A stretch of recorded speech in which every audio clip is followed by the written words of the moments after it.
Everybody, the Hot Rod Guy Garage. This is another episode of how to make the Geo Metro faster, I reckon. So basically, yeah, I'm sitting outside.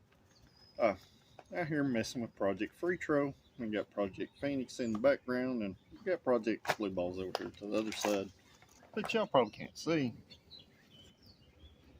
But basically, I'm out here. I'm trying to plan on our next move. And what I mean by next move is, I talked about going turbo in the last video, and that's what we're doing. I actually ordered one this morning. Ordered a T28, which is a little on the very large side for 61 cubic inches, which is what our 1 liter G10 3-cylinder is. I have run a turbo similar to this size before. Considering we're going max effort with this, I wanted something that had plenty of headroom. And by plenty of headroom, I mean support power.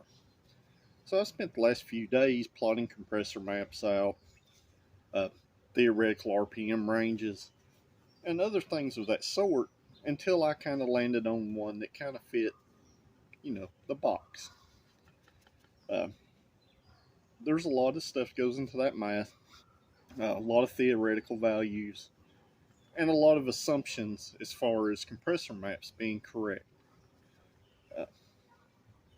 And of course, this being a budget type project, we're staying within a budget type turbo. So we're buying a Chinese turbo once again, kind of like our AMR 500 supercharger that had failed. I have had the opposite luck out of the turbos. Out of probably 60, budget style turbos that I've bought and installed and ran over the years, I've only had one failure, guys, and that was kind of my own bad. I had a feed line get plugged up, it took the turbo out. So basically, don't be scared of cheap stuff. Just always inspect what you buy. So that said, I'm out here, I'm planning on how I'm mounting stuff, where I want to put stuff, and things of that nature. Now, I'm not really going to bore you with that. There's things that you have to consider. You got to run an oil line, you got to run an oil drain. If you get a water cooled turbo and you want to use water cooling, you'll also have to plumb that in. Things like intercooler, non-intercooler, how you're going to connect it to your throttle body or carburetor or TBI unit, or if you got something completely one-off custom. That's the stuff that kind of goes into this stuff, along with planning the next move after that. Now, keep in mind, this is not the easiest platform to make go fast.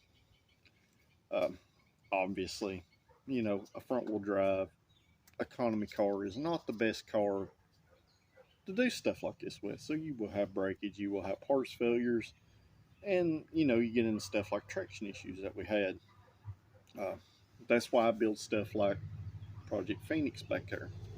That car, on the other hand, works very well while still being in the Geo platform. It drives very well, guys. It'll dead hook in a mud hole.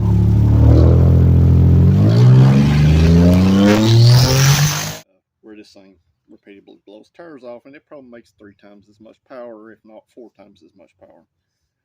So, that said,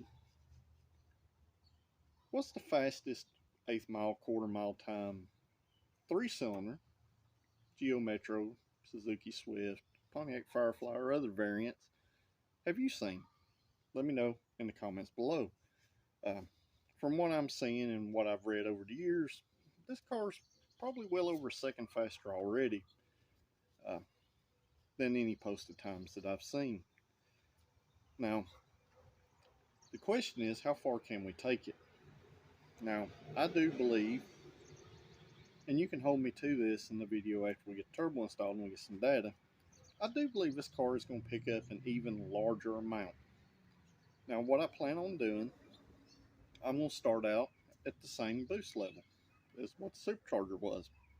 I'm not going to change any variables. I'm not going to add an intercooler. I'm not going to take any more weight out of the car. I'm literally going to install the turbo how I want to, uh, with the Holley Sniper and the same variables as we had before. And I'm currently working on, possibly changing fuel injection setup, guys, to another competitor's TBI setup. That's something possibly in the works, and if it comes through, we'll go into that then. But I still do also have my blow-through 2-barrel Holley carburetor I had on my original turbo 3-cylinder that's had 30 pounds boost run through it. I do have that carburetor. It is on the shelf in the garage, and all it needs is pretty much just some re-epoxy work and some gaskets and put it together, and then I could put it on the car. So, this is just kind of video just talking about this stuff. It's something I don't do a whole lot of. I don't show a lot of the behind the scenes stuff because a lot of it's common sense. You gotta cut weight out, guys. You break out the saw and you start cutting it out. You're gonna know if you messed up real quick. And that's why it's important to kind of have some welding skills and stuff to stick it back together if you make a mistake. But, I'm hoping and I'm planning on this car to at least pick up a half a second on the same boost level. And you may be wondering why I'm expecting that kind of gain. Well, the supercharger takes power to drive it, and also I do believe it was a major flow restriction in our system.